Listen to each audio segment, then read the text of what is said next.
ఇందులో ఫ్రెండ్స్ ఉల్లిపాయ, అలాగే ధనియాలు, చెక్క, లవంగాలు, అల్లం, వెల్లుల్లి, కొబ్బరి వేసి గ్రైండ్ చేస్తున్నాను.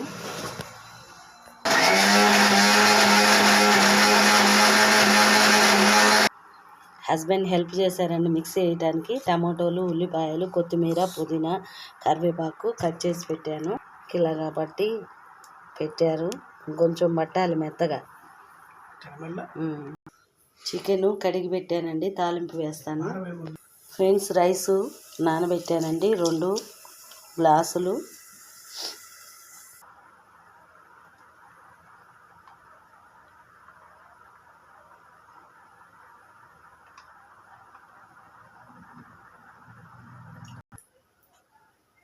ఆయిల్ అయిపోయింది. ఇందులో ఇందాక క్యాన్లో పోసి ఇందులో పాల పోస్తుందండి.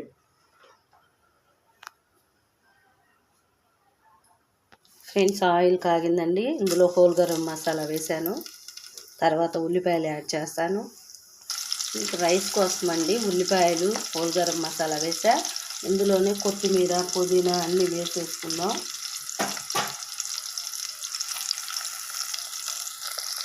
ఇవి బాగా వేగాలండి.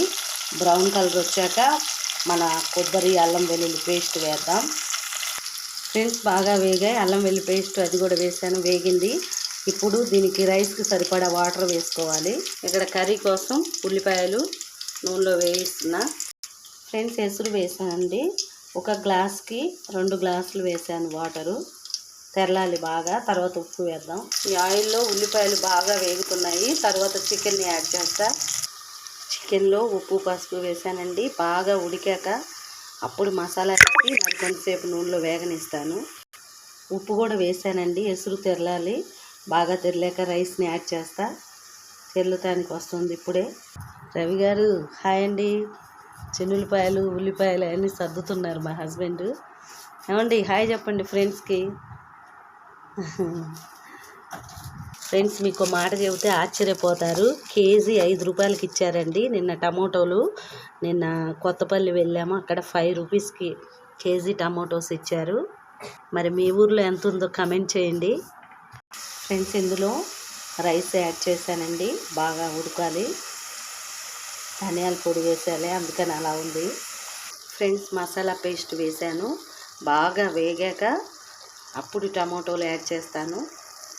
చూసారా, పేస్ట్ వేసాక బాగా వేగి ఆయిల్ అలా పైకి తేలుతూ ఉంది. ఇప్పుడు టమోటోలు యాడ్ చేస్తా. టమోటోలు, కొత్తిమీర వేసానండి. కొంచెం సేపు మగ్గాక కారంని యాడ్ చేస్తా. యువతల రైస్ కూడా ఉడకొస్తుందండి. ఇప్పుడు కర్రీలో మనము కారంని యాడ్ చేస్తున్నాను. తగినంత కారం, కొంచెం స్పైసీగా వేసానండి నేనైతే.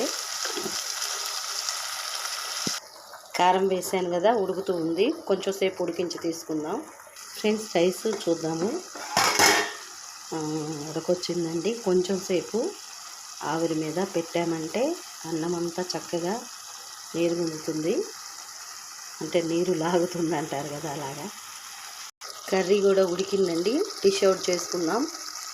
ఫ్రెండ్స్ చూసారా, ఎంతో టేస్టీగా యమ్మీగా ఉండే చికెన్ కర్రీ రెడీ అయిందండి. ఇప్పుడు రైస్లోకి, అన్నంలోకి పెట్టుకొని తింటే చాలా బాగుంటుంది. ట్రై చేయండి. ఈ సండే మీరేం వండుకున్నారో కమెంట్ చేయండి.